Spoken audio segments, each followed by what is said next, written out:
Assalamualaikum warahmatullahi wabarakatuh. Selamat siang pemirsa TVRI Sumatera Selatan dimanapun Anda berada. Apa kabar Anda di siang hari ini? Mudah-mudahan Anda selalu sehat dan tetap semangat menjalankan aktivitas Anda sehari-hari. Senang sekali siang hari ini, saya Nada Nasyaya kembali hadir menjumpai Anda di Suara Sriwijaya siang hari ini. Dan tema kita siang hari ini tetap menarik karena kita akan memberikan informasi terkait tentang imunitas dan juga pandemi. Seperti yang kita ketahui, angka COVID-19 di akhir-akhir ini juga kembali mengalami peningkatan. Lalu bagaimana kita melihatnya? Hal inilah yang akan kita bahas di Suara Sriwijaya hari ini dengan tema imunitas dan pandemi bersama dengan kedua orang narasumber saya, ada Prof. Dr. Yuwono M. Biomed, tim ahli COVID-19 Sumsel. Prof, apa kabar? Baik, Alhamdulillah. Alhamdulillah sehat ya Prof. Semangat. Ya. Semangat terus. Itu juga meningkatkan imun kalau semangat. Dan ada pengamat kebijakan publik Bapak Dr. M. Gusti Tabrin MSI. Apa kabar Pak Aam kalau saya panggil? Baik. Alhamdulillah. Nggak boleh kalah dengan Prof. Yono. Sudah lama nggak ketemu ya. Sudah lama ya, oke. Senang sekali siang hari ini kita akan berbincang bertiga. Selain itu kami juga mengundang pemirsa. Anda dapat bergabung bersama kami di line telepon di 0711311454. Mumpung ada ahlinya, ada ahli kebijakan publik dan juga ada tim Satgas, tim ahli COVID-19 di Sumsel. Prof. Yono, karena kita ngomongin pandemi, saya pasti akan meminta update terlebih dahulu di hari ini pertanggal 22, tanggal cantik ini ya Prof ya. Katanya habis kondangan ya, 22 Februari 2022, gimana nih Prof? Ya, baik ya pemirsa sekalian, bahwasanya sekarang ini adalah pekan keempat dari naiknya Omikron di Indonesia. Ya, kita anggap simpulannya ini Omikron. Karena kalau kita mau betul-betul periksa Omikron tuh mesti pakai sequencing. Satu sampel 5-7 juta. Pemerintah pun nggak angkat tangan kalau harus memeriksa ini. Tapi kita duga sekarang ini semuanya Omikron. Yeah. Karena itu Omikron sudah mulai menanjak kira-kira 3 pekan yang lalu. 3 pekan yang lalu. Jadi dalam teorinya atau dalam penelitian bahwa Omikron itu akan naik antara 25 puncaknya 25 sampai 30 hari. Jadi akhir Februari ini dianggap sebagai puncak. Sebagai puncak dan kemudian awal Maret akan menurun. Amin. Nah itu buktinya apa? Jadi 3 pekan yang lalu itu dari kasus di Sumatera Selatan tadinya sekitar 0 kadang 1 itu, maka kemudian naik jadi puluhan, kemudian naik lagi menjadi ratusan, kemudian naik lagi 500 dan kemarin sempat di pekan yang lalu tuh naik di atas 1000. Dan sekarang udah turun lagi di angka 500, 400 per hari ini, ya kira 300 seperti itu. Jadi naiknya juga, turunnya juga udah cepat, kira-kira seperti itu. Jadi harapannya memang inilah pola, kalau kita duga memang pola Omikron. Nah, adapun update yang lain adalah ternyata 90% lebih ini adalah tidak punya problem di rumah sakit. Tidak punya problem di rumah sakit. Jadi artinya ini betul-betul melegakan hati kita bahwa ini kalau bahasa lainnya adalah ada yang mengatakan end game, inilah akhir dari pandemi. Benar ini Prof. Ada yang mengatakan ini bahwa ini sudah bergeser ke endemi. Ada yang mengatakan apa? Kalau saya lebih mengatakan bahwa ini adalah mungkin akhir pelajaran kita tentang ini. Bisa nggak kita ambil pelajaran 2 tahun ini? Makanya kenapa hari ini kita bicara imunitas dan pandemi itu karena next pandemi itu sudah menanti. Akan ada pandemi. Ya pasti, karena pandemi itu kan berlangsung setiap rata-rata 5-10 tahun. Oh, oke. 5 tahun yang lalu kita punya pandemi ya tahun-tahun 2014 itu ada pandemi yang namanya pandemi flu onta ya, flu onta disebut seperti itu. Tapi nggak sampai pandemi banget sih sebenarnya. Tapi beberapa tahun kemudian sebelumnya ada flu burung segala macam itu. Ya 10 tahun paling lama itu. Itu update-nya gitu. Oke, baik, sampai dengan saat ini adalah mulai pekan keempat ya Prof ya. Jadi sudah mulai mengalami penurunan angkanya. Baik, saya ke Pak Aam. Pak, ini update-nya ini sebagai pengamat kebijakan publik. Ini udah pekan keempat, bagaimana Bapak sendiri melihat kebijakan-kebijakan yang dikeluarkan khususnya pemerintah daerah dulu ya terkait angka kenaikan COVID-19 ini di Sumatera Selatan?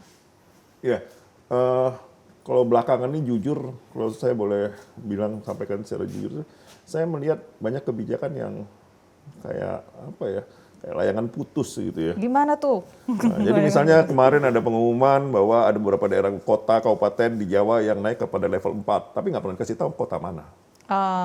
Sampai semalam belum ada, saya nggak tahu kalau pagi ini. Palembang sendiri level PPKM 3. Gimana tuh Pak?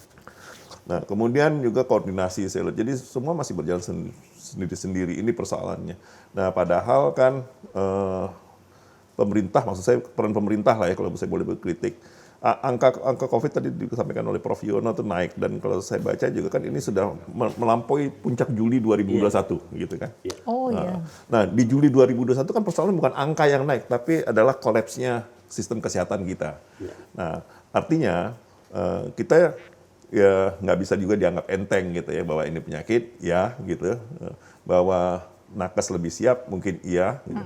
Tapi maksud saya fungsi pemerintah itu yang paling utama itulah bagaimana tetap bisa membantu masyarakatnya, menjamin masyarakatnya bisa mengakses fasilitas kesehatan di satu sisi, tapi di sisi lain juga ya walaupun kita bilang bahwa pandemi ini jangan diabaikan, tapi jangan juga membuat macam panik di masyarakat gitu. Apakah kan. sekarang panik Bapak melihat?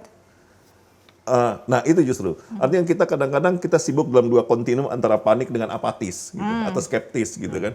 Nah jadi kita kadang-kadang berlari, artinya kan di antara itu kita bisa tenang, tapi juga tidak skeptis. Yang kita lihat di masyarakat sekarang kayak protokol kesehatan itu mulai abai loh. Padahal pelajaran kita dari pandemi-pandemi sebelumnya, bahwa setiap pandemi itu pasti meninggalkan jejak. Apa jejaknya? Perubahan perilaku. Nah, saya nggak tahu ya, tapi dalam belajar pengalaman sebelumnya saya nggak yakin kita bisa sempurna seperti 2019 lah gitu ya. 2019 itu sebagai sebelum COVID ya, kita nggak sebelum COVID. Nah, apakah nanti 2021 kita bisa santai-santai lagi sama? Mungkin juga ada terjadi perubahan banyak dalam perilaku kita gitu. Betul, baik.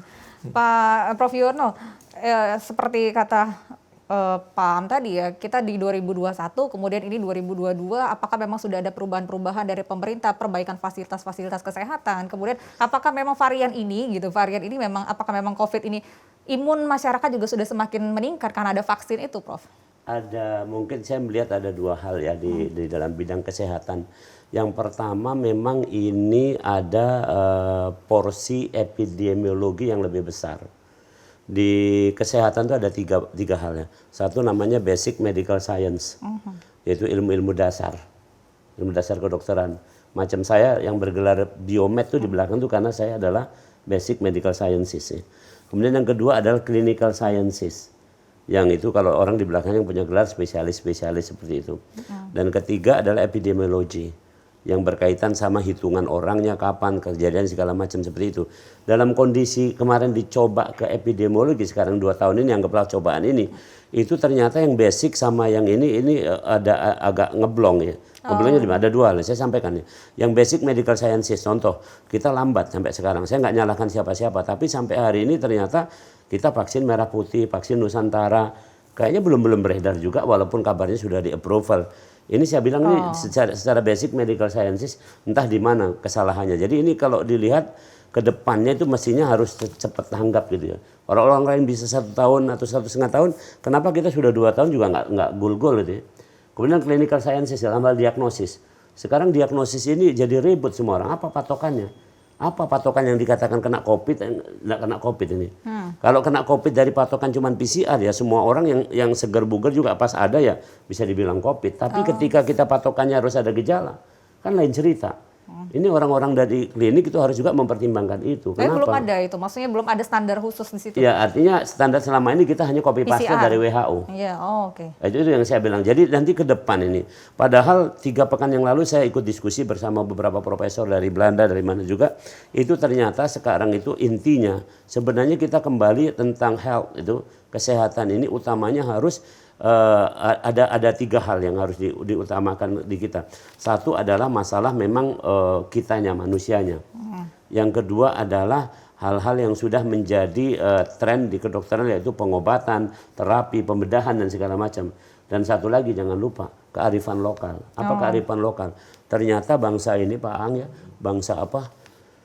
Kayak herbal, kayak kita punya kekayaan ini itu ternyata mampu mendriven, menyetel dalam tubuh kita namanya RNA.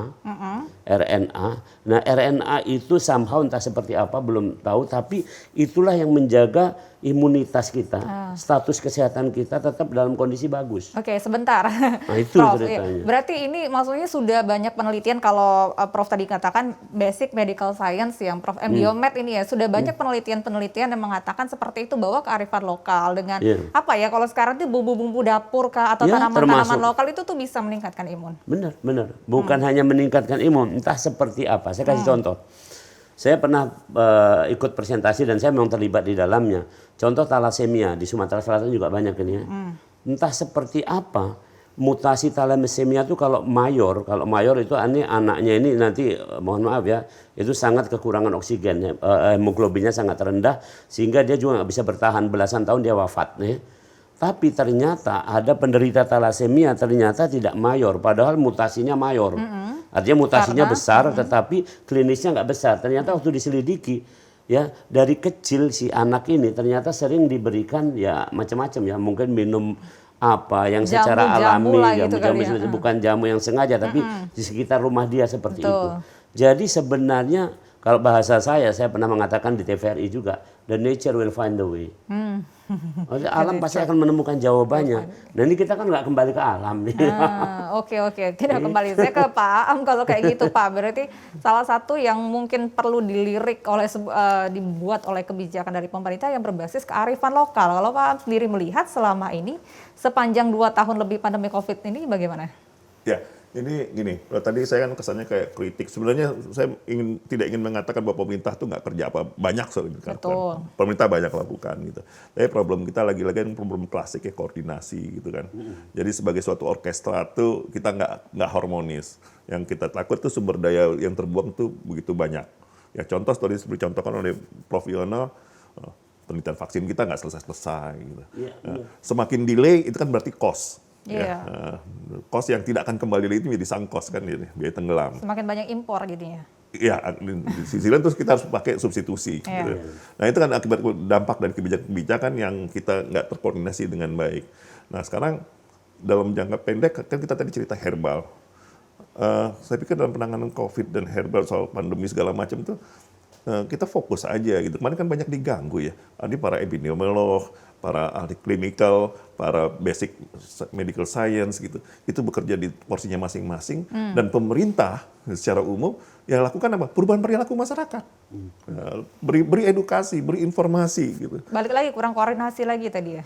Ya, tapi kan kita kan bisa belajar ya. Semua orang juga kita tahu lah pandemi ini di mana-mana gini hal baru, tapi kan kita bisa belajar. Yang penting mau belajar atau enggak gitu kan. Ya, seperti orang tua bilang lah, kalau tadi bicara tentang herbal, ya orang tua juga bilang kan, jangan sampai kita jatuh pada lubang yang sama 2 kali kan. Oke, secara ilmu pengetahuan, Prof bagaimana? Apakah memang dari ahli biomed, dari basic medical science tadi, apakah memang sudah ada mulai melakukan penelitian terkait hal ini? Ya, saya mengejutkan adalah saya juga alumninya sana ya. Yang mengejutkan kemarin justru ada kado yang sangat miris bagi saya. Saya jebolan situ juga. Lembaga Biologi Molekul Eijkman Jakarta. Itu justru tanda kutip dibubarkan. Oh. Jadi peneliti. Kenapa, Prof? Kenapa? Ya, jangan tanya saya kan. Saya alumninya situ. Jadi gini loh. Dilebur dengan BRIN. Dilebur dengan BRIN. Ini ada perbedaan. Perbedaannya begini, perbedaannya. Ketika orang bekerja di institusi, itu nama dia dan nama institusi adalah sesuatu yang besar. Jadi ketika ditanya, where you from? Dari mana kamu? Saya bilang dari from Eijkman Institute. Udah nggak ada lagi. Maka artinya Eijkman Institute itu nama jaminan garansi. Kalau kita ketahui ya, para pemirsa dimanapun, Christian Eijkman itu menemukan vitamin B di Indonesia. Dan itu yang menyebabkan dia dapat hadiah Nobel. Maka itu lembaganya itu namanya lembaga Eijkman. Nah, itu kemudian dilebur ke BRIN. Jadinya apa? Jadi peneliti ini tidak lagi punya lembaga. Jadi kalau ditanya where you from? BRIN misalnya bahasa Indonesia, katakanlah Badan Riset Inovasi Nasional. What's that? Apa itu? Nggak tahu orang. Nah ini kira-kira seperti itu. Nah jadi kata kuncinya sekarang kita itu masih sibuk dengan nama-nama formal lah seperti itu ya. Tidak pada esensi.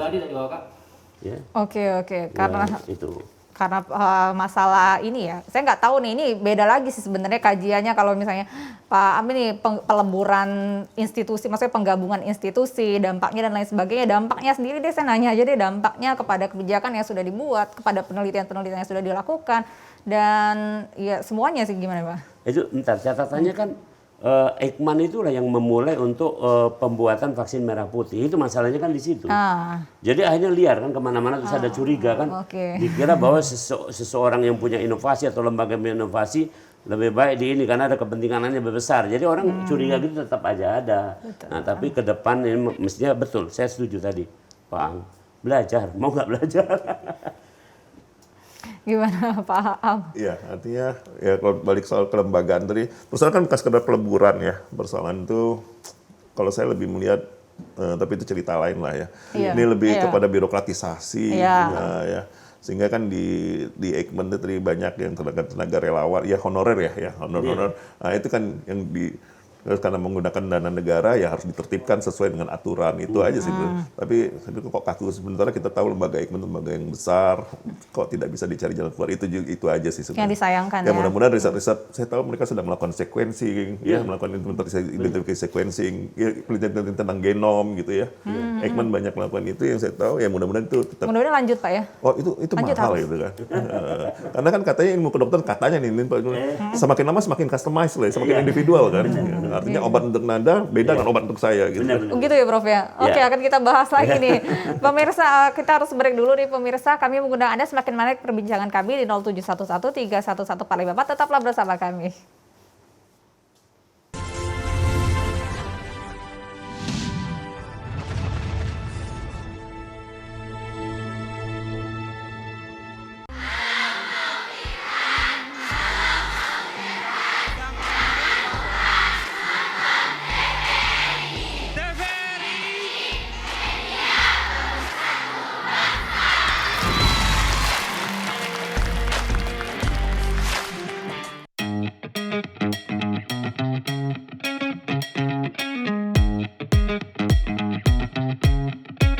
Saat beraktivitas, jangan lupa untuk memakai double masker. Pusat Pengendalian dan Pencegahan Penyakit Amerika Serikat (CDC) mengatakan, Masker double bisa efektif dalam mencegah penularan COVID-19.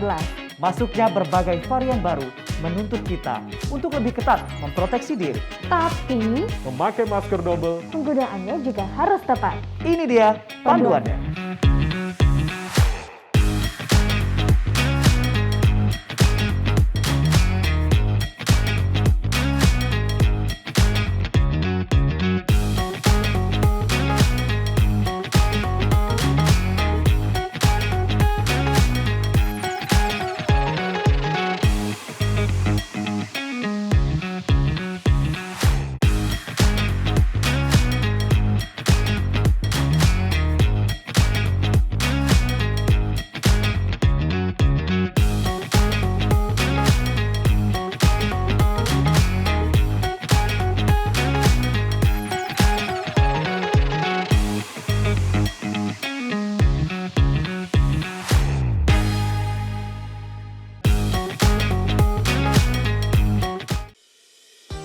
Guna mendukung migrasi siaran TV analog ke digital, TVRI akan memulai tahapan analog switch off di 11 kota dan Batam dan akan dilanjutkan secara nasional mulai 2 November 2022. Siaran TVRI sudah dapat ditonton melalui TV digital. Terdiri dari 4 kanal digital. Kanal 1 TVRI Nasional, Kanal 2 TVRI Daerah, Kanal 3 Budaya, dan Kanal 4 Olahraga. Siaran TV digital dapat dinikmati dari televisi yang telah dilengkapi perangkat digital atau dengan televisi lama menggunakan set-top box. Siaran TV digital memberikan kualitas gambar yang bersih, suara jernih, dan beragam konten secara gratis. Yuk beralih ke digital. TV digital bersih, jernih, canggih.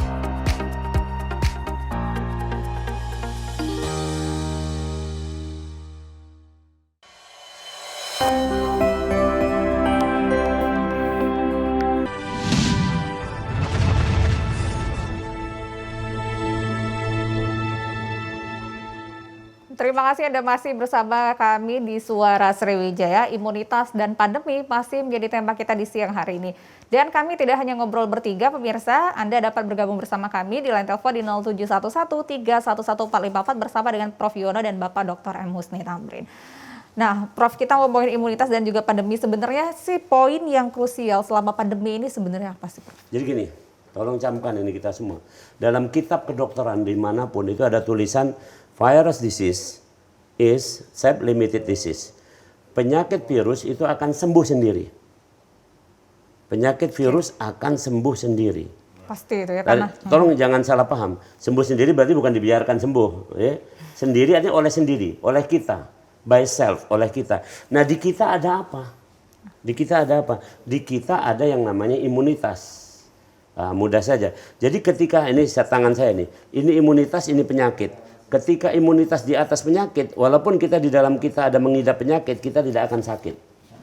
Kalau imunitas di bawah, kita akan sakit. Seperti itu kira-kira. Jadi hubungannya dengan pandemi tadi, ketika imunitas sudah melampaui dari penyakit ini, dari pandemi ini, maka dianggap selesai. Contoh sekarang ini, orang mengatakan bahwa 70% herd immunity, maka selesailah pandemi. Ya kira-kira seperti itu pernyataan. Bill Gates pun ngomong kemarin itu, bahwasanya kalau sudah 70% ya sudah herd immunity. That's okay.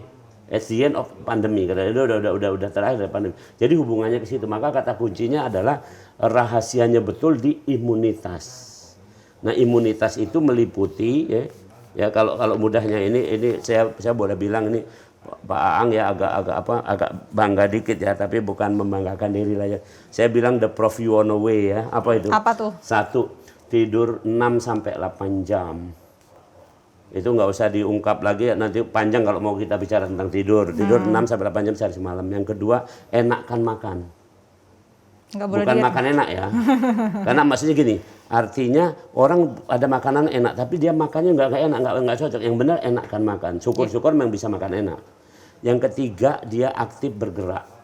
Ya, aktif bergerak. Dari pagi-pagi sudah sholat subuh dan seterusnya itu aktif bergerak. Ini imunitas ini. Dan yang paling besar porsinya yang keempat, yaitu positive thinking.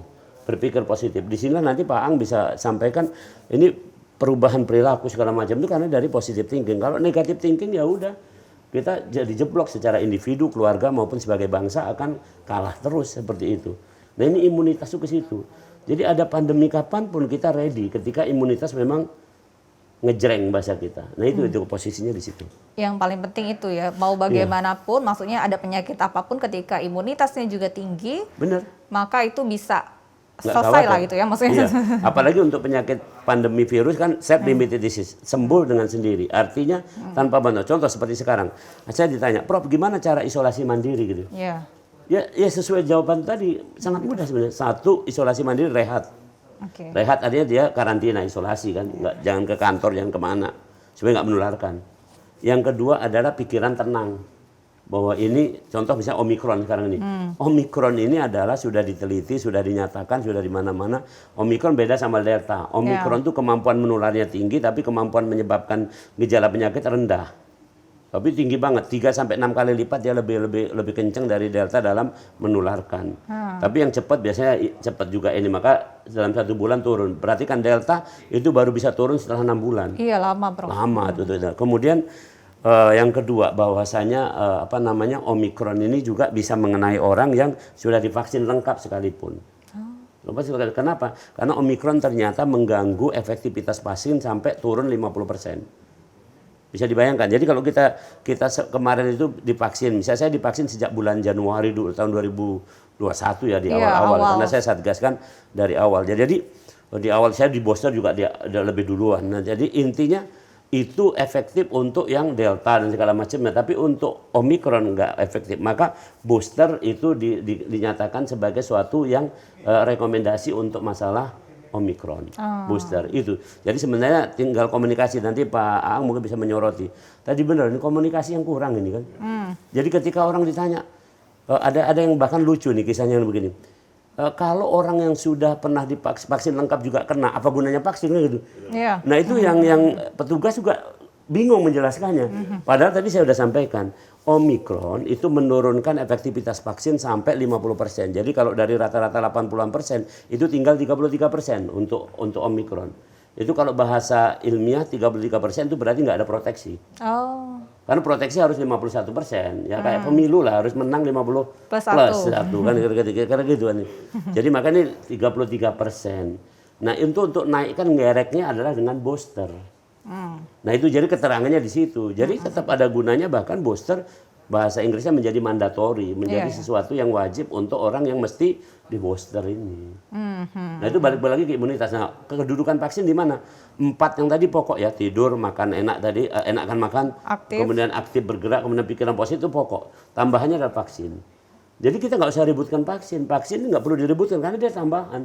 Yang 4 ini yang mestinya diributkan. Gak mau diributin gitu ya. Kan sekarang berseliweran tuh di medsos di mana pikiran-pikiran negatif. Itu yang mesti dimasalahkan. Oke, paham.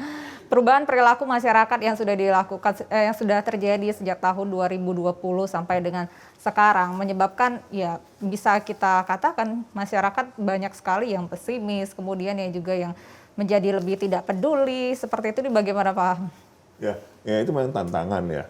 Artinya kan kalau kita bicara tadi, saya belajar dari Pak Yono, Prof. Yono tadi kan tentang imunitas. Artinya kan kita berarti bicara tentang mekanisme pertahanan diri ya, self defense mechanism gitu ya. Self defense mechanism ini itu dia yang ngatur siapa?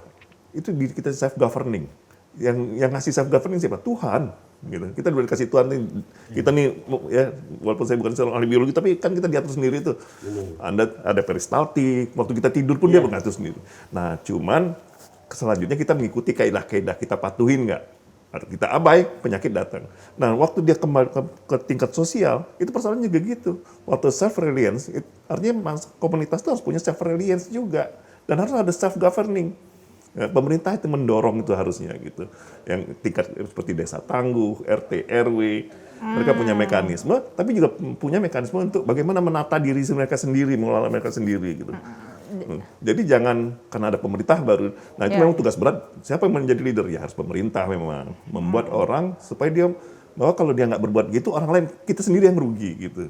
Jadi belajar dari mekanisme biologi lah. Tapi gini, maksudnya pada saat awal-awal pandemi itu kan biasanya grup komplek juga sudah mulai kalau misalnya ada yang kena pandemi gitu kan langsung saling membantu, isolasi mandiri dan lain sebagainya. Nah sekarang kayaknya sudah semakin kayaknya sudah biasa saja, sudah tidak peduli. Oh ya sudah, dulu kalau misalnya kalau misalnya ada yang terkena positif mungkin langsung WFH semuanya dan lain sekarang ya udah isolasi aja, isolasi mandiri sendiri kayak gitu gimana nih Pak? Ya itu kan karena kurva learning dan kurvanya itu ya, kita main dengan satu gaya aja ibaratnya kan. Satu gaya kita semangat sampai titik optimum, Pareto dia turun. Nah, padahal COVID kita ini bukan hanya satu. Ada delta, harusnya kan udah garisnya itu harus berpindah kan, grafiknya itu berpindah sehingga bagaimana menambah semangat itu membooster semangat, jadi mood booster lah gitu ya mungkin ya. Itu yang penting kan dengan melakukan komunikasi, informasi dan edukasi secara terus menerus. Kebijakan gitu. pun apa yang harus di booster nih Pak? Apa? Kebijakan pun apa yang harus di upgrade nih kalau lihat begitu? Nah, artinya seperti misalnya yang harus diambil itu kan kayak persoalan desa tangguh atau RT/RW, saya nggak tahu, jujur aja saya nggak tahu seberapa kuatnya pemerintah gitu dalam membangun mereka. Ya sorry to say misalnya kayak sekolah-sekolah juga. Gitu. Apakah sekolah-sekolah itu memang dibangun semacam sistem pertahanan diri yang kuat atau sebatas sosialisasi? Terus terang saya lihat sekarang cuma Sosialisasi ya? Sosialisasi gitu ya. Kita aja capek diomongin terus kan. Orang-orang yang merokok itu ada tulisan dilarang merokok juga capek deh, bodoh amat gitu kan. Sederhana persoalannya kan. Artinya kan ada yang harus dirubah gitu kan. Jelas harus ada yang strategi. dirubah, nanti kita akan bahas ini. Pemirsa kami mengundang Anda, silakan bergabung bersama kami di line telepon di 0813 987 10716. Tetaplah bersama kami di Suara Sriwijaya. Belum ada pertanyaan.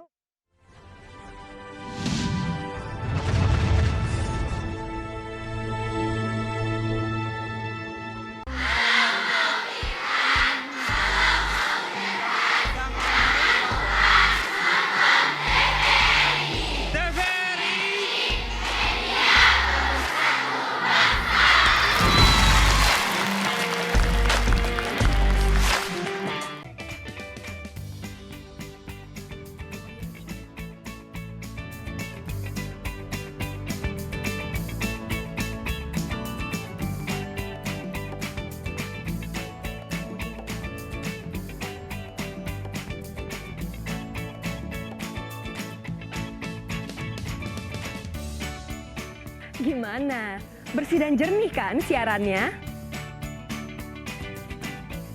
Jangan khawatir, semua ini gratis. Tidak perlu beli kuota internet dan nggak perlu biaya berlangganan. Bagi kamu yang masih menggunakan TV analog, cukup dengan satu langkah mudah. Untuk televisi yang sudah siap digital, cukup scan ulang siaran TV kamu untuk menangkap siaran TV digital. Banyak pilihan programnya, bersih gambarnya, jernih suaranya, dan canggih teknologinya. Ayo, kita beralih ke siaran televisi digital.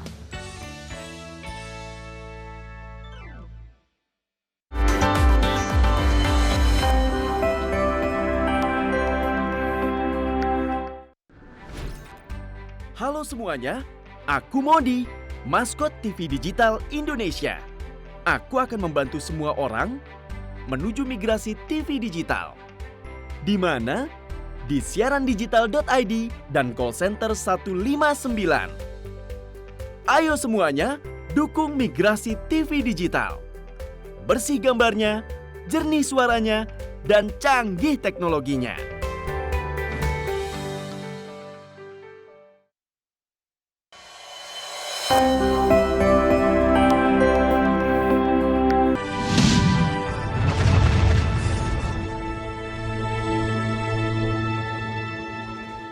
Terima kasih Anda masih bersama kami di Suara Sriwijaya. Pandemi dan juga imunitas masih menjadi tema kita di siang hari. Dan silakan untuk Anda yang ingin bergabung bersama kami bersama dengan Prof. Yono dan juga Pak Dr. M. Husni Tamrin di 0813 987 10716. Kita masih bahas tentang imunitas dan pandemi.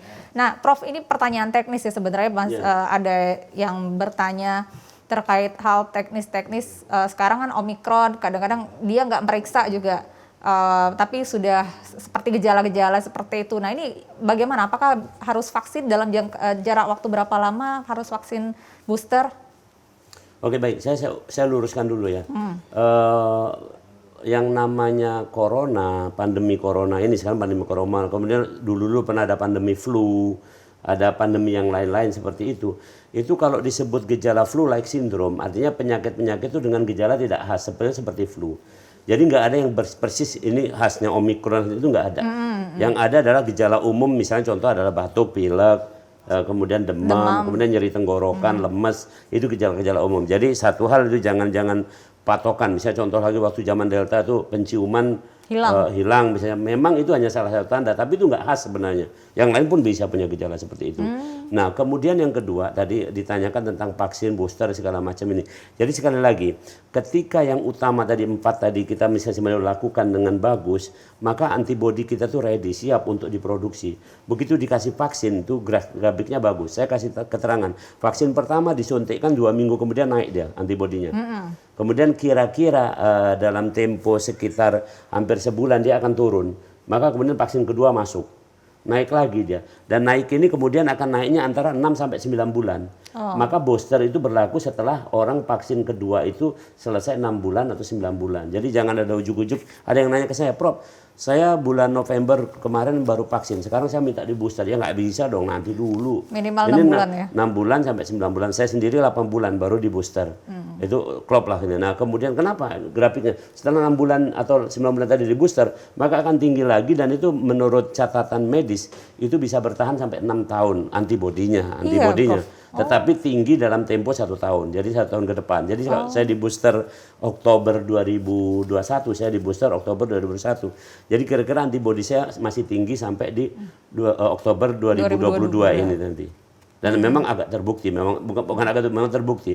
Saya sampai sejauh ini, walaupun saya berkecimpung dalam penanganan pasien COVID sekalipun, sampai hari ini saya diperiksa segala macam, saya pergi kemana-mana negatif terus. Karena Prof 4 tadi yang 4 tadi saya lakukan, yang vaksinasi juga saya lakukan. Betul. Sudah mantap plus lah. gitu. Hati tenang juga. Perilaku tadi belajar terus. Nah, ini juga masih teknis sih, kombinasi vaksin-vaksin ini banyak yang mengatakan merek-merek vaksin berbagai macam, gimana nih? Jadi ada kaidah yang namanya mix and match, dicampur tapi pas, jadi lebih klop. Di awal-awal itu ada pertentangan, tapi ya biasalah seperti ini. Jadi akhirnya ketemu juga bahwa tidak tergantung jenis vaksinnya apa. Tidak tergantung jenis vaksinnya apa. Jadi intinya vaksin 1 mau A, vaksin 2 B, boosternya jadi C, nggak jadi masalah. Cuman kan sekarang ini vaksin adalah diatur oleh namanya konsorsium namanya CoronaVax. Ya. Inilah yang secara global ada yang ngaturnya laksana. Nah itu kan ada jatah masing-masing. Contoh sekarang booster di Indonesia dapat jatah kebanyakan adalah AstraZeneca. Jadi kalau saya boleh bilang sebenarnya saya nggak terlalu prefer dengan AstraZeneca. Karena dalam catatan rilis dari produsennya sendiri itu paling banyak tanda kutip itu adalah gejala-gejala yang mungkin timbul setelah disuntik. Kipinya tinggi betul.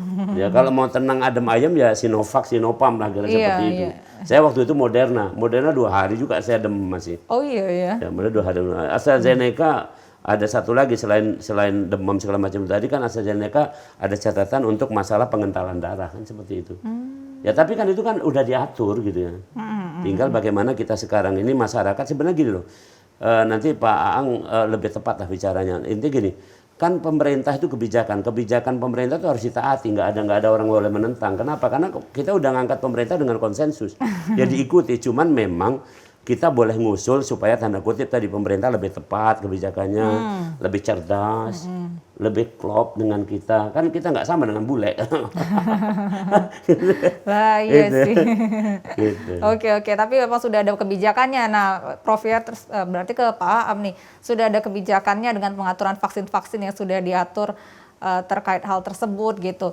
Bagaimana mengedukasi untuk masyarakatnya sendiri sih? Karena masyarakat ini cenderung, saya nggak mau nih kalau misalnya vaksin ketiga, vaksin boosternya nggak Moderna, karena katanya Moderna akan semakin ini, semakin itu biasanya sih seperti itu ya, yang kita temukan dalam perilaku masyarakat, Pak. Salahnya saya ini kenal dengan Mbak Nada sih ya. Jadi kalau dia bertanya nih, saya selalu suka bilang nih, sudah gaharu cendana pula gitu, sudah tahu bertanya pula. Ini penelitian dia sendiri sebenarnya nih. Enggak, jadi gini, gimana menghadapi masyarakat? Ya itu kan salah satu penyebab orang tidak menolak itu kan dari beberapa riset, termasuk risetnya Mbak Nada ya saya pikir ya, itu lebih banyak karena disonansi kognitif kan.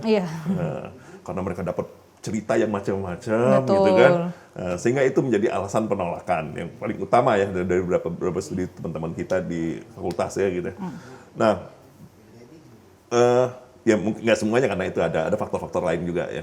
Nah, tapi paling nggak kan yang penting kita dalam menggunakan strategi itu harus semuanya berbasis bukti. Gitu kan. Nah, ini yang evidence-based policy nih. Nah, itu kan. Jadi bukan berdasarkan asumsi-asumsi gitu. Nah, waktu kita bicara tentang bagaimana masyarakat yang nggak sadar, masyarakat yang nggak mau, masyarakat itu cermin dari kita semua gitu. Bahwa masyarakat nggak sadar, katakanlah masyarakat itu bandel, itu sebenarnya bukan masalah, itu adalah kondisi dalam kebijakan kan. Itu adalah kondisi. Sama seperti kalau dalam kebijakan selalu begini kan. Orang bilang kalau masalah itu adalah sesuatu antara kesenjangan antara harapan dan kenyataan. Bagaimana dengan orang yang berjari 6? Itu masalah atau bukan? Dalam konteks kebijakan enggak. Itu adalah kondisi. Gitu. Menjadi masalah kalau itu dipersoalkan kan gitu. Kalau nggak dipersoalkan ya nggak masalah gitu kan. Orang nggak merasa orang asik-asik aja gitu ya. Nah begitu juga gitu. Waktu kita melihat bahwa masyarakat itu menolak, itu kan harusnya itu kita anggap sebagai kondisinya. Nah kita ingin merubah masyarakat itu kan. Nah, artinya kita harus menggunakan teknik intervensi. Kan banyak tuh pelajaran tentang bagaimana menggunakan teknik-teknik intervensi itu yang if begini, then begini gitu. Yang paling penting ya saintifik lah gitu ya. Jadi bukan berdasarkan kira-kira ilmu rasa gitu kan. Gimana konkretnya, Pak? Ya saintifik kan ilmu, kan ada komunikasi. Kita kayak di Unsri kita punya jurusan komunikasi, punya teman-teman dari kesehatan masyarakat. Mereka punya segudang pengetahuan. Mengedukasi masyarakat untuk hal tersebut. Ya dilibatkanlah mereka gitu. Tetapi secara pengaturan sih, maksudnya secara kebijakan sendiri. Gini, saya mau flashback ke belakang sedikit sih. Ketika kebijakan-kebijakan tersebut dari awal masa pandemi, banyak dikritisi juga oleh pengamat kebijakan, terjadi perubahan-perubahan ke situ, perubahan-perubahan kebijakan yang terjadi. Kadang-kadang juga cenderung pemerintah daerah juga membuat kebijakan, yang penting bikin kebijakan yang nurut dari pusat atau punya diskresi sendiri gitu. Artinya kan ada ketidakpercayaan dari masyarakat juga, pemerintahnya sendiri kan berubah-berubah gitu. Ya, itu pertama. Jadi sebenarnya kan seandainya harmoninya tuh bagus gitu ya, mungkin nggak terjadi itu.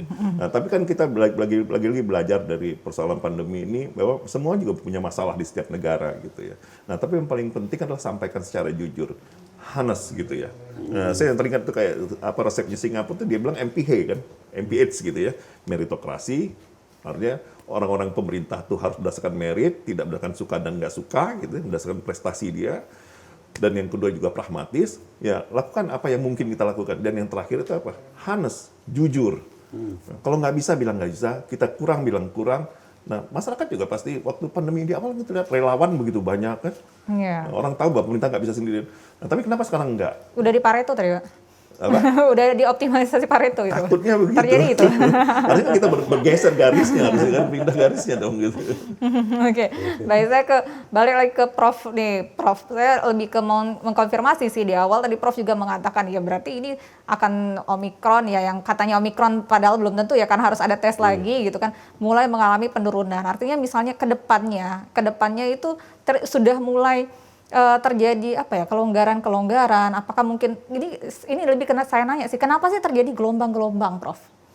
Oke. Berarti jadi, mungkin ada gelombang lagi ke depannya gitu. Ya, disebut gelombang sebenarnya itu hitungan statistik ya, artinya epidemiologi. Jadi begini, curve-nya itu atau grafiknya itu disebutnya gelombang apabila dia melampaui dengan ukuran tertentu, misalnya ukuran tingkat R atau penularannya berapa, kemudian tingkat penyebarannya yang tercakup daerah berapa, itu kira-kira seperti itu. Itu lebih ke arah itu. Tapi pada intinya adalah ketika tadi saya setuju tuh, kata kuncinya adalah masalah concern. Bahasa kita jadi masalah nggak menurut kita. Anak muda sekarang bilang mas buloh, masalah buat lo. Ya kalau nggak jadi masalah ya nggak salah gitu. Contoh misalnya seperti sekarang nih. 90% anggaplah ini yang sekarang ini terindikasi kena COVID yang sekarang yang ini zamannya Omikron ini, 90% itu no problem sebenarnya. Karena tanpa gejala atau ringan, 90%. Jadi artinya kalau 90% seperti itu tergantung siapa memandangnya. Kalau ini kita tidak anggap sebagai masalah ya enggak, gara-gara seperti itu. Nah jadi artinya ke depan pun tinggal kita bisa pilah-pilah. Tapi gini Prof, sorry saya potong. Kalau misalnya tidak dianggap masalah tapi keluar PPKM level 3. Kebijakan PPKM level 3 kan berbeda lagi dengan PPKM. Oke, jadi mungkin balik mengacu kepada beliau tadi sudah disampaikan bahwa kata kuncinya di komunikasi. Saya sudah diskusi juga sama pemerintah pusat, Satgas Pusat, bahwasanya PPKM sekarang ini PPKM berdasarkan pada tingkat penularan, bukan beratnya penyakit. Beda sama PPKM 2021 zaman Delta, itu karena memang tanda kutip gawatnya penyakit. Tapi sekarang karena masalah adalah tingkat penularan. Bahasa mudahnya begini, kalau bahasa Pak Luhut ini itu artinya bahasanya bahwa ini tracing yang lemah. Dan pemerintah berhak untuk mengatakan bahwa tracing yang lemah menyebabkan kamu levelnya jadi 3. Kalau dilihat secara hitungan nggak bisa dong disebut level 3 kalau nggak, misalnya contoh begini. Disebut level 1 itu kalau punya kasus 5 per 100 ribu.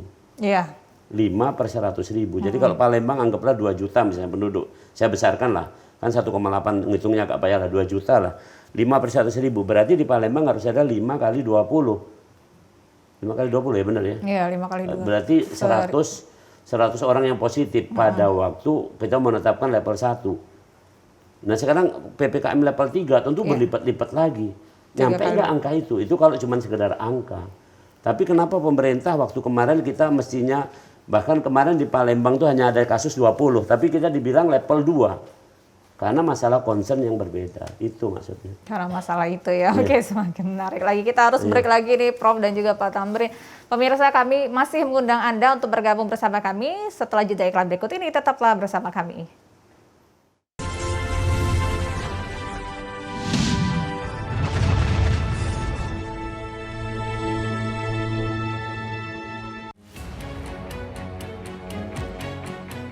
Pandemi COVID ini kita jadikan momentum untuk melakukan percepatan transformasi digital. Era TV digital ini sudah di depan mata. Yang penting untuk masyarakat itu kualitas siarannya bagus. Bagi industri televisi itu sendiri atau penyiaran itu sendiri, agar segmentasi pasarnya nggak tergerus.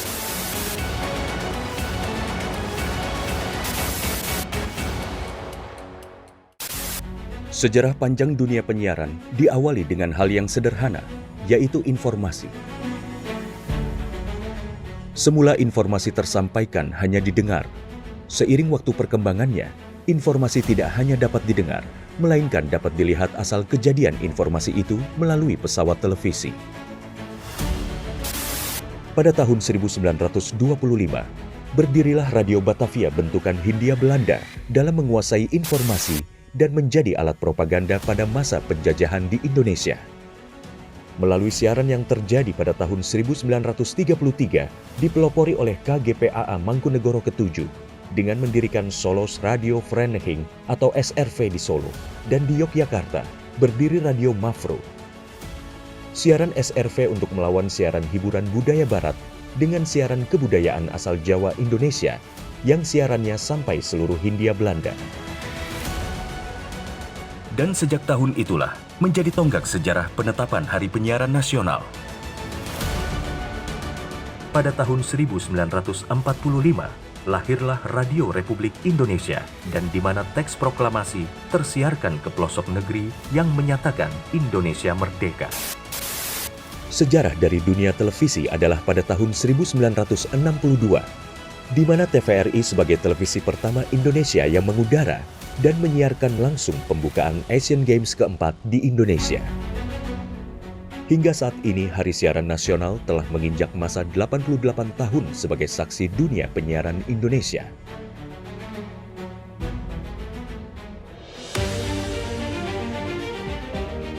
Sehingga perkembangan teknologi penyiaran menjadi faktor utama dalam menentukan kualitas penyiaran demi Indonesia maju.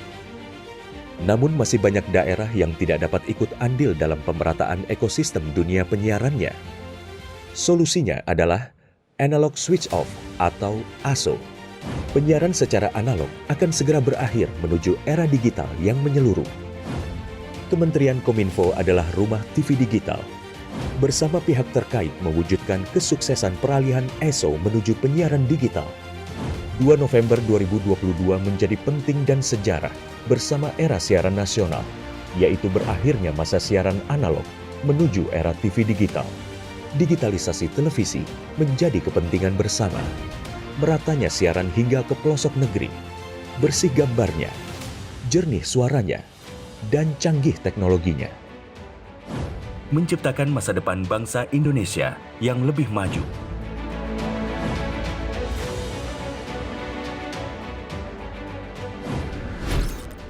Halo semuanya, aku Modi, maskot TV Digital Indonesia. Aku akan membantu semua orang menuju migrasi TV digital. Di mana? Di siarandigital.id dan call center 159. Ayo semuanya, dukung migrasi TV digital. Bersih gambarnya, jernih suaranya, dan canggih teknologinya.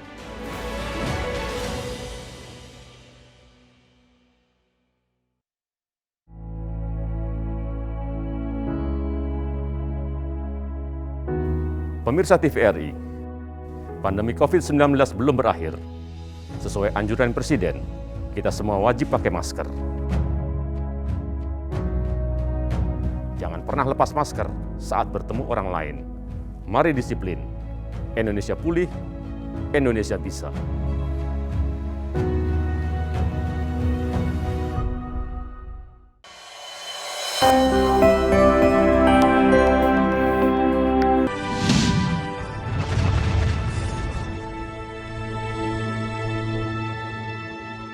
Terima kasih Anda masih bersama kami di Suara Sriwijaya. Pandemi dan imunitas masih menjadi tema kita di siang hari ini. Di segmen terakhir, Anda dapat bergabung bersama kami, bersama dengan Prof. Yono dan juga Pak Dr. M. Husni Tamrin, yang ada di nomor telepon yang tertera di layar kaca Anda.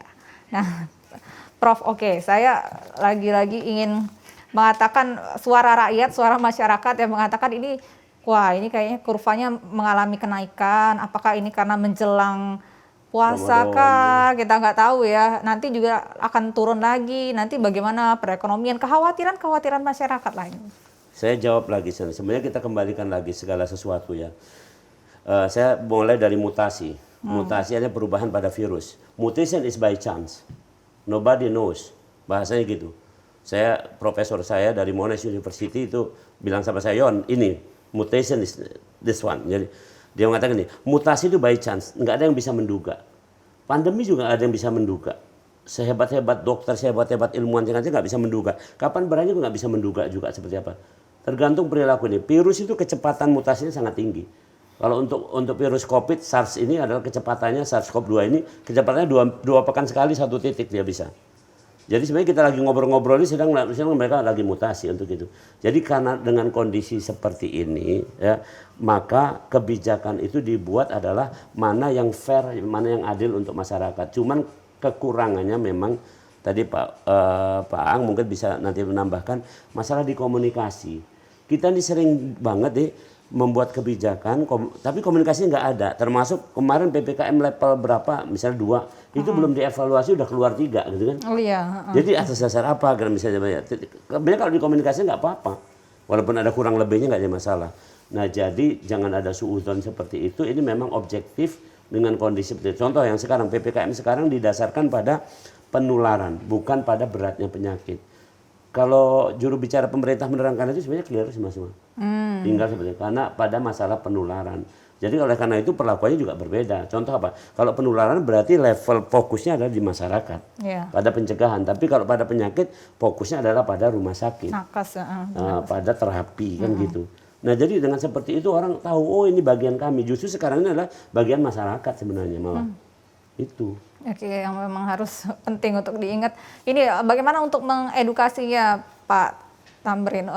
Bagaimana komunikasi yang harus dilakukan? Komunikasi kepada masyarakat agar masyarakat bisa paham, kemudian juga apa ya, tidak bernegatif thinking ya. Itu artinya kan menurunkan imun gitu. Iya. Ya memberikan informasi yang sebaik-baiknya dan setepat-tepatnya. Sejauh ini bagaimana? Nah, artinya gini, kita kembali kepada esensi. Kenapa sih pemerintah tuh harus hadir untuk memberikan informasi? Nah, karena informasi di masyarakat itu ternyata nggak, idealnya kan terjadi informasi 2 arah ya. Tapi dalam praktek ya, realitanya semua orang ngaku itu yang terjadi kan asimetrik informasi. Informasi asimetrik, hanya searah gitu kan. Nah, kalau searah ini benar, ya nggak masalah. Tapi searah itu kan seringkali nggak benar. Nah makanya itu tugas pemerintah lah untuk memberikan informasi yang sebenar-benarnya, apa yang kurang, apa yang harus kita lakukan. Nah soal orang mau dengar atau enggak, yang penting jangan bosan, itu aja kan nanti. Karena sekarang saya lihat ya, waktu kita pandemi itu tiap hari muncul COVID update gitu kan. Iya. Sekarang mungkin ada tapi tersembunyi di balik, nggak kayak dulu lagi gitu ya. Dulu karena sampai kesel gitu kan, saking kesel dengan juru bicara Departemen Kementerian Kesehatan. Bikin takut aja gitu. Terus orang banyak protes diganti dengan Dokter Raisa yang cantik. Masih juga. Kan, gitu ya. Saya jadi juru bicara juga loh. Nah, iya. Sekarang mana? Di saat angkanya tinggi, komunikasi kok nggak ada gitu kan, itu lah maksud saya kan. Harusnya seimbang, waktu ini tinggi ya komunikasi terus gencar dong gitu kan, supaya orang tidak salah, tidak terjadi distorsi komunikasi, informasi gitu ya. Penting untuk bottom up juga. Apa yang harus disiapkan pemerintah untuk bisa mendengarkan suara masyarakat ini sendiri untuk bisa didengarkan? Ya, artinya kan untuk 2 arah. Jadi pertama gini, strategi komunikasinya ya. Walaupun saya sebenarnya bukan orang komunikasi ya. Tapi kurang lebih strategi komunikasi, kalau dulu kita strategi komunikasi selain pemerintah, kita juga menggunakan gatekeeper. Nah, problem masyarakat sekarang kan gatekeeper tuh udah terjadi dispersi ya. Nah, dengan menggunakan komunitas-komunitas. Kadang-kadang mereka sendiri, komunitas sendiri menyampaikan itu lebih efektif daripada orang pemerintah. Nah, gunakanlah duta-duta ini gitu kan. Sehingga mereka bisa bicara dengan bahasa mereka sendiri gitu kan. Ya kalau kita kan mungkin bahasanya terlalu formal gitu. Saya tahu cerita di kalangan ibu-ibu paling sebatas layangan putus, yang lain saya nggak tahu. Gitu kan. Yang belum tentu juga tepat dengan anak-anak muda gitu kan. Nah, jadi komunitas sendiri lah yang menyampaikan. Nah, pemerintah memfasilitasi itu. Ya, gitu. mengajak dan merangkul semuanya untuk bisa mengkomunikasikan itu ya. Dan memberikan bahannya gitu kan. Iya betul, pasti. Benar. Oke, nah Prof Yono, mungkin harus lebih untuk kita ingatkan lagi sih kepada masyarakat, karena ini adalah kita ngomonginnya imun dan juga pandemi. Yang paling penting itu adalah imun. Apa saja selain empat tadi ya, mungkin kita harus ingatkan lagi kepada masyarakat untuk tetap bisa membuat masyarakat ini berpikir positif, jangan apa-apa serba negatif thinking gitu, karena itu akan menurunkan imun. Ya, jadi kata kuncinya begini, maka kita pemerintah dari awal ya, dari rencana jangka panjang pembangunan kesehatan itu disebutkan ada kata kuncinya adalah pergeseran ke paradigma yang namanya PHBS, perilaku hidup bersih dan sehat. Yang 4 saya sampaikan tadi adalah perilaku semua sebenarnya. Hidup bersih, protokol kesehatan prokes itu juga adalah PHBS, gitu kan ya. Kemudian yang lain-lain intinya pengobatan apapun itu juga adalah bagian dari perilaku hidup bersih dan sehat. Tinggal ke depan memang. Tapi sebenarnya kan sekarang generasi milenial ke bawah ya, sampai generasi milenial, Z, post Z dan segala macam itu yang sebenarnya cepat banget untuk menangkap esensi yang begini. Beda sama yang tua-tua lah, masih agak lama, kadang kekeh pula dengan ini. Sebenarnya ini agak lebih mudah. Bahwasanya mereka juga tentang pendekatan yang sekarang ini, medsos dan segala macamnya tadi. Oke, tapi intinya bahwasanya yang harus dilakukan mulai dari kita sendiri dulu ya.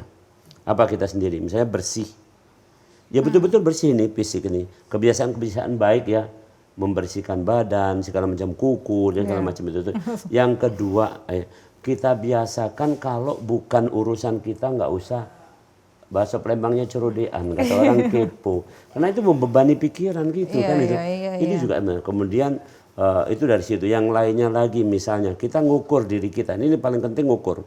Ketika misalnya badan kita udah nggak enak, rasa ada pegel-pegel, mungkin ada pusing segala macam, ya udah nggak usah ke masjid, nggak usah ke tempat kerja, nggak usah ke tempat bisnis, karena kalaupun dia tidak jadi sumber penularan, dia rawan tertular. Karena kan lagi gitu. lemah imunnya ya. Lagi lemah imunnya. Nah itu ngukur di sini. Nah, itu nggak bisa ngobrol dong. Apa yang kamu rasakan nggak bisa saya rasakan kan. Betul. Dengan mengukur itu yang dilakukan.